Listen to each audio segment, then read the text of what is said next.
जहां आज के समय में नकली मावा और नकली घी का इस्तेमाल करके मिठाइयां और घेवर तैयार किए जाते हैं, तो वहीं आज हम आपको लेके चलते हैं हरियाणा की ऐसी गौशाला में जहां देसी गाय के दूध, ताजे मावे और देसी घी से बनता है सबसे बड़ा घेवर। जी हाँ, इतना बड़ा घेवर देखकर आप भी हैरान हो जाओगे।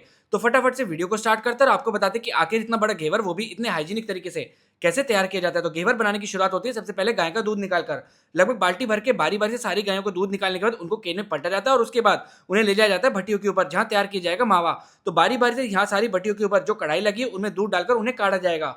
तो आप यहाँ देख पा रहे होंगे किस हिसाब से सारी कारीगर दूध को काढ़ रहे हैं। और जैसे ही दूध थोड़ा दानेदार होने लगता है, कारीगर करची से और दूध मिलाकर उसे और तरीके से भूनते हैं। एक बार में यहाँ पर 500 से 700 किलो दूध का मावा आराम से बनकर तैयार होता है। तो आप यहाँ देखिए किस तरीके से कारीगर कढ़ाई में से मावे को निकालकर थाल में इकट्ठा कर रहे हैं। इन सब के बाद अब बारी आती है घेवर बनाने की, जिसके लिए पहले घेवर का घोल बनाया जाएगा, जिसे मल्ली कहा जाता है। तो सबसे पहले कढ़ाई में घी डाला जाएगा और उसके बाद उसमें बर्फ डालकर उसे अच्छी तरीके से मिलाया जाएगा, वो भी तब तक जब तक कि घी जम नहीं जाता।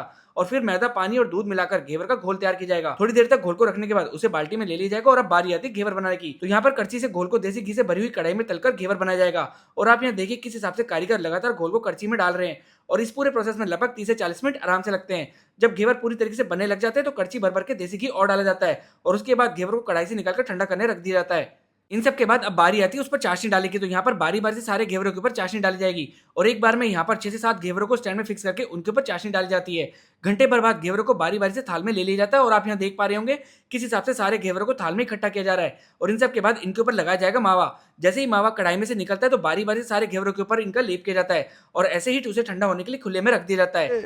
भारत का सबसे बड़ा घेवर है और इसमें जो मिलावट साबित करेगा उसको हम 5 लाख रुपए इनाम देंगे अपनी संस्था की तरफ से। क्या बात है! तो भैया बहुत बड़ी बात बोल रहे हैं आप। बिल्कुल बहुत बड़ी बात, और शुद्ध और बिल्कुल देसी घी में ये तैयार किया हुआ, खांड से मीठा किया हुआ है और कोयले की भट्टी में हम बना रहे हैं इसको।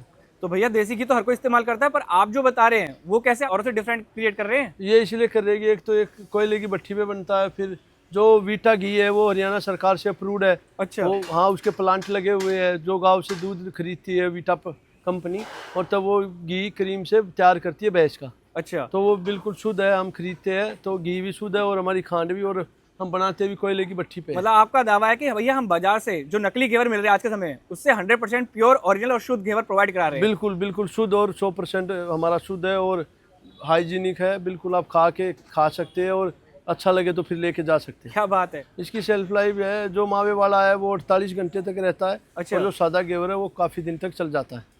तो भैया मैंने सुना है आपने कोई गौशाला भी खोल रखी है, उसमें आप दान भी कर रहे हैं, जो इसकी कमाई आती है? हाँ बिल्कुल, ये हमारी संस्था है श्री राजीव दीक्षित ब्रह्मचारी गौ सेवा संस्था।